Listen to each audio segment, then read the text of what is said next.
Hey everyone, this is Elenbaas from Nightlight Astrology. Today we're going to take a look at the Grand Air Trine that is forming between Mars in the sign of Libra, Uranus in Gemini, and Pluto in Aquarius. Now, this is not a perfectly exact Grand Air Trine, meaning that the three trines are not all configured down to the exact degree and minute, but they're all very close within a degree. And so this is definitely something that we're all going to be noticing this week. Of course, it's happening at the same time that Mars is creating some oppositions to Saturn and Neptune. We'll also be looking at that. We took a look at all of these things in total yesterday in the weekly overview video as well. So you could always go back and start there and then build through this episode, but they don't necessarily need to be watched in order. Anyway, I'm going to give you a list of 5 things to watch for, given the grand air emphasis led by Mars this week in Libra. Before we get into it, as always, remember to like and subscribe. It is my goal to get to 100,000 subscribers on this channel within a year from now. That'd be the summer of 2026.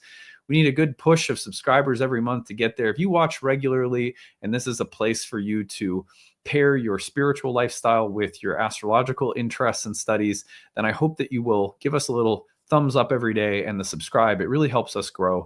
You can find transcripts of any of these daily talks on the website, which is nightlightastrology.com. I am really excited. The webinar for August is out, and I'm happy to announce that our first ever Nightlight Immersive retreat is being offered. We're starting to promote that now. If you go to the website, nightlightastrology.com, click on the events page, go to live talks, you'll see August 14th, I'm giving a talk on the 7th house called the House of Love and the Setting Sun. That talk is going to be a really nice way to dive deeper into the 7th house in your birth chart, or if you're a practicing astrologer, really understand the traditional and ancient philosophical roots of the house. We're going to be looking at some of the underlying philosophy from Indian astrology that goes into the 7th house as a place of Kama, like the Kama Sutra. Beautiful house, beautiful topic. Can't wait to get into it. Register to attend the live webinar August 14th. If you can't attend live, you get the recording. You get it either way. You always get the recordings with all of our talks. So that's the first thing. The second thing I want to show you is our upcoming retreat, which is going on sale August 11th. But we are previewing. You can take a look at everything this week on the website. So if you go to events page and there's in the drop-down menu on events, you'll see a link to the retreat. If you go under courses, you'll see that this retreat is also a new course for us. In all of the Nightlight programs, we emphasize the belief, which I inherited from some of my most important teachers, that astrology is a form of divination, like the I Ching or tarot. And what does that mean? That means that what we're doing when we do astrology is communicating with an oracle, or we're saying that reality itself is oracular in some way. This is a fundamental part of the philosophy of all of our programs at Nightlight. And what we're going to do in this awesome retreat in Mexico next June of 2026, we're going to, over 6 days and about 30 hours of training, we're going to dive very deeply into the history, philosophy, and theory of divination. What is divination all across the planet? What mode of knowing does this imply? We're going to talk about non-ordinary states of consciousness, mysticism, and how these things link up with some of the beliefs of the earliest astrologers. In the mornings, we will study the history of divination and oracles, and in the afternoon we'll have hands-on, experiential, immersive workshop style chart work and live clients. We'll be working with some different divinatory systems and talking about how to hold, create, and access an oracular space, both as practitioners and as students. This is going to be really fun. It's taking place at a resort it's called a retreat center called the Mar de Jade Wellness Resort. It's near Puerto Vallarta. And you can find everything you need to know about the retreat here. We have limited space available on the retreat. I think we can host up to 70 people or something like that. So anyway, you can scroll down. Ashley will be with me. She'll be doing some really nice experiential portion with herbs and plant spirit medicine. That should be really fun. And nothing psychedelic. I say plant spirit medicine, I mean herbal remedies and herbal plant teachers that we can work with and pair sometimes with astrology. Anyway, there's a huge FAQ section. Everything's there that you need to know. Registration, if you want to be reminded of the registration opening, you can sign up for an email list. We'll send you an email when the sale is live. It goes on sale August 11th. Okay, so next week, I'll also have a little preview video at the end of every daily content for the rest of August. That will basically be telling you a lot more about the retreat. So this week I'm just sort of previewing it, and then you can check out, just kind of like check out the website and see what's there. If you have questions about anything that you find there, you can always email us, which is info@nightlightastrology.com. I can't wait. This is our first retreat opportunity for us over many years of doing this online. Nothing better than training in person if you're going to study astrology. So here are the transits of the week. Let's take a look at this Grand Air Trine now. My epic pen. We had the power go off in the middle of the night. It's been like, it's funny, Jupiter in Cancer in my neck of the woods has been like the summer of rain. It has just been so rainy. I don't know if you guys are getting that where you are, but yeah. So here's what we're dealing with. Today is Tuesday, August 5th. If we go forward one day to August 6th, we're going to see Mars switching into the sign of Libra. That'll happen tomorrow evening. And then the rest of the week through Sunday is just the Mars show. We talked about this yesterday, but we have a Grand Air Trine forming with Uranus and Pluto within a degree of one another by trine, and then Mars activating the Grand Air Trine all at once. At the same time, Mars is opposing Saturn and Neptune.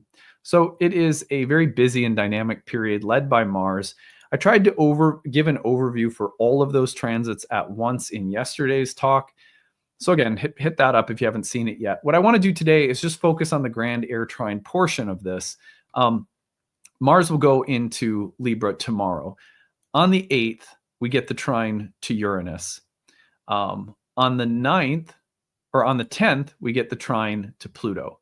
So between the 8th and the 10th, Mars is effectively weaving the Grand Air Trine together over 2 days. That also includes the Mars opposite Saturn and Neptune and a full moon in Aquarius. We'll be taking a separate look at those topics as the week goes on.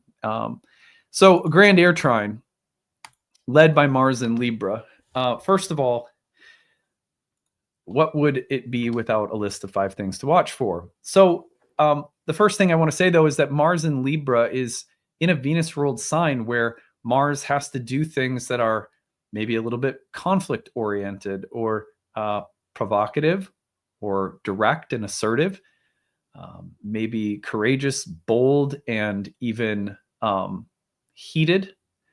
Mars is a god of war, conflict, courage, action, and is now having to bring forth those qualities within the very diplomatic, balanced, fair-minded, flowing, aesthetically pleasing sign of Libra. Venus is masculine air sign. So we have Mars now as the person who is maybe has an agenda, as Mars often does, has a desire, an ambition, a direction, but has to appeal to a higher sensibility, an intelligence, an aesthetic, a sense of diplomatic tact, strategy. Mars in Libra can therefore get things done in a way that's more underhanded, where strategy and social calculus are utilized to one's advantage for something that is just as selfish as any other Mars placement might be. But now it looks like it's a little bit more refined, or it looks a little bit more intelligent, because Mars is able to be cloaked a little bit by the Venusian sensitivities and harmonization. On the other hand, this truly is a Mars that at its best may be able to handle conflict or intense confrontations or competition, or the need to get something done with strong decisive actions or executive power, but to do so in a way that's flowing and harmonious. Venus is in the superior square to Mars right now from the sign of Cancer, so she's impressing upon Mars a real sense of emotional fluidity and ease and sensitivity and almost a soothing kind of maternal touch. I'm trusting this Mars to probably be a little bit more constructive than it may look on the surface, just by virtue of the fact that it's in the sign of its exile. I think this is a Mars that probably, given the flowing air trines and the superior square from both benefics over Mars, this is a Mars that it's any covert selfish tendencies will probably be curbed a little bit by some of the more generous, smooth, gentle, sweet qualities of Venus and Jupiter in Cancer. At the same time, emotional neediness, or let's say strong centered emotional needs could assert themselves over Mars in a way that it becomes very passive aggressive, or where Mars can become somewhat manipulative in its diplomatic tact.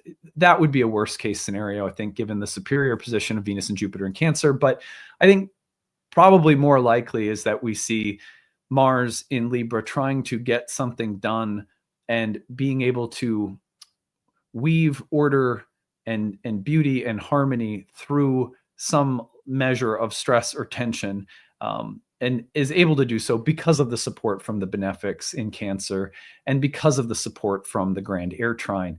The obvious tension is going to come from the oppositions to Saturn and Neptune. So we'll talk more about that as the week progresses. So for today, 5 things to watch for, given that this Mars is also making this pretty profound Grand Air Trine with Uranus and Pluto. Let me get my 5 things to watch for list up. Okay, these are in no particular order. 1 would be ideological coalitions or collaboration. Look, air is an element that is often associated with thoughts, ideas, the articulation of vision into words, language, concepts, strategies, approaches, structures that have logical coherence.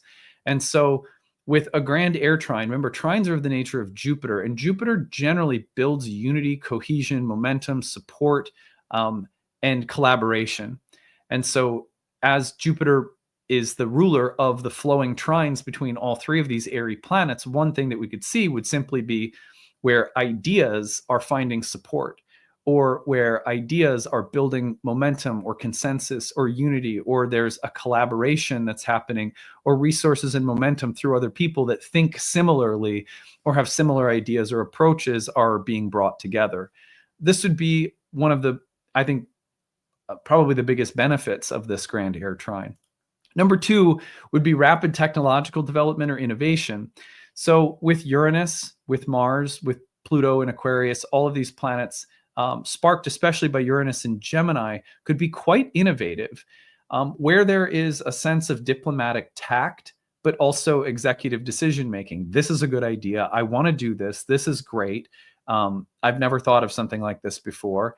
And then how can we do it where there's an awareness of how it will be received, or what is the best way to present it, or what's the best way to, what's the best strategy? What's again, the social calculus of Libra, how will it be received? All of these kinds of things together with new ideas, innovative ideas, creative solutions to problems could come about very rapidly. This would be a week where, someone like myself, creative content, new ideas with creative content, and some of the thoughts about how to implement them in my work. I could see something like that happening if I had to, take a guess at how I might see it in my own chart, given the house placements. Pluto's in my career house, stuff like that. So I think that this could be a week in which we're able to come up with creative solutions to problems, innovate brand new things, or find that there's some quality of innovation present, and brand new thoughts. And it could be technological, doesn't necessarily have to be technological, but that feeling of things developing rapidly, quickly, and that there's a feeling of novelty, like, oh, I've never done it this way before. I would watch for that. Number 3 are persuasive new ideas or information. So one of the things that happens with Mars in an air sign is it gets things done by trying to convince you of its ideas. Mars in Libra says, this is really the best thing for everyone. This will make everybody happy. With this solution or this idea or this technology, everybody wins. Or it says something like, look, I know that some people aren't going to like this, or we might face some pushback here or there, but here's why we can overcome that. Or here's why you should be convinced to concede or maybe compromise a little bit more. So I could see Mars leading this Grand Air Trine as being persuasive and trying to persuade people who are maybe oppositional or stuck. Remember, those are those oppositions to Saturn and Neptune, that look, this is new, this is interesting, let's do it. Come on, open yourself to something. So somehow ideas, information, thoughts become very persuasive, very charismatic, and yet tactful, right? There's that Mars and Libra quality. Like, how can I tactfully try to convince you of my idea? Especially where there's opposition, how is the Grand Air Trine resourcing us to move around or through opposition? We're just so excited about the things that are on our mind. Number 4, just an emphasis on thinking, learning, and language. Wherever these planets, you get a big Grand Air Trine together, it really doesn't matter which planets we're talking about. We're looking at the potential for the excitement that arises suddenly when it comes to learning something. Oh, I can't wait to learn astrology, or I can't wait to, I'm going to study Spanish or French or something, or I'm going to learn how to code, or I'm going to learn how to play a musical instrument.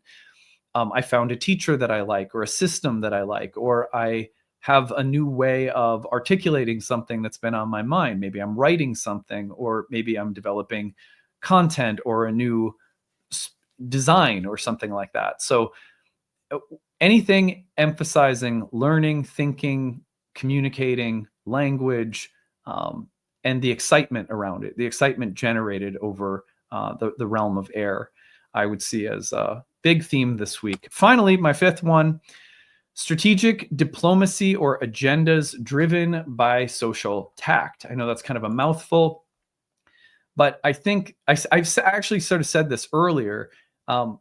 Mars in Libra may try to get things done that are ultimately very selfish, but can be cloaked behind something that looks very egalitarian or strategic, or is strategically diplomatic.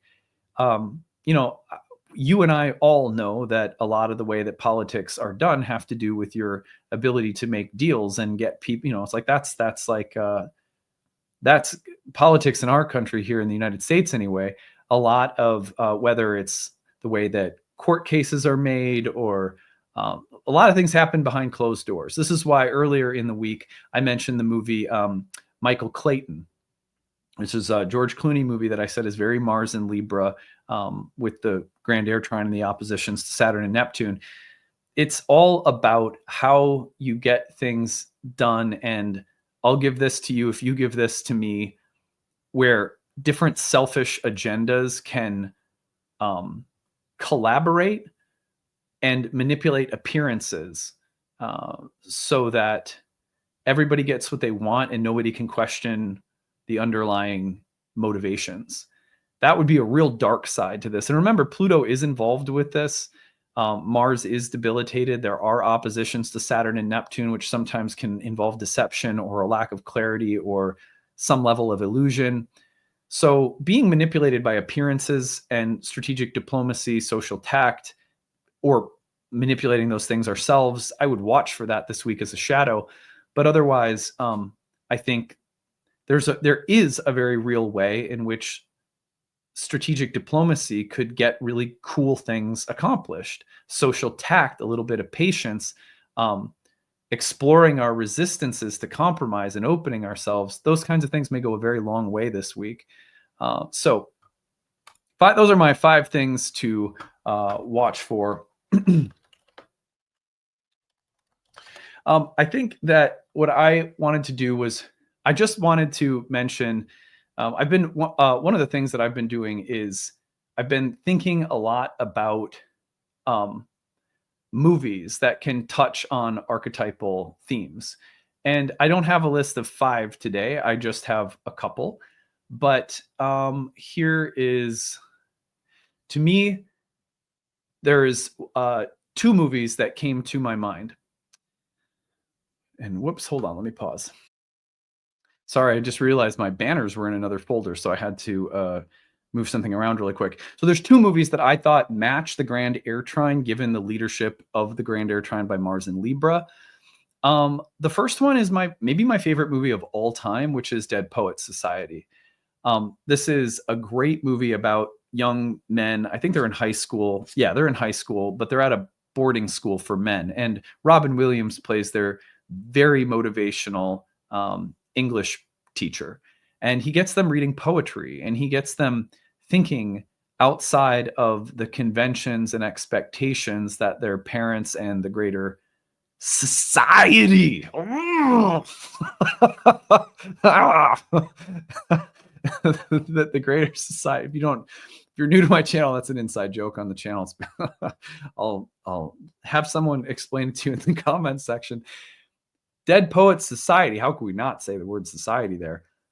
All these boys go to this school and they have these expectations placed upon them. You're going to be a doctor, you're going to be a lawyer, you're going to be a banker, you're going to be a politician, you're going to this school because it's prestigious. And they are encouraged by a very persuasive, very innovative, very Uranian, English professor to break the mold and have their own independent romantic spirit. And in order to do that, they have to break from the rules and sneak out at night into a cave to read poetry together. It's beautiful. It's a beautiful film about unconventional thoughts and ideas, breaking from norms, defying and resisting pressures to conform in certain social ways, daring to be romantic, but trying to do so in a way that also doesn't completely abandon. It's not like they're abandoning their education or they won't go on to have jobs. And he says that as a teacher, he says that you'll go on to do these things, but remember, you have to have an inner life. You have to have a spirit. I think this week could be a week in which the need to live by ideas that free us, ideas that promote a grander romantic sense of things, could be that persuasive, those persuasive ideas, the emphasis on things that excite us mentally and intellectually, that break and defy or resist somehow, but peacefully. These are poets resisting conformity, right? So the other one that came to my mind, a little bit of the darker side, The Social Network. Obviously, that is about the Zuckerberg story and the founding of Facebook. Most of you have probably seen it, but I thought this was a really good one because it's all about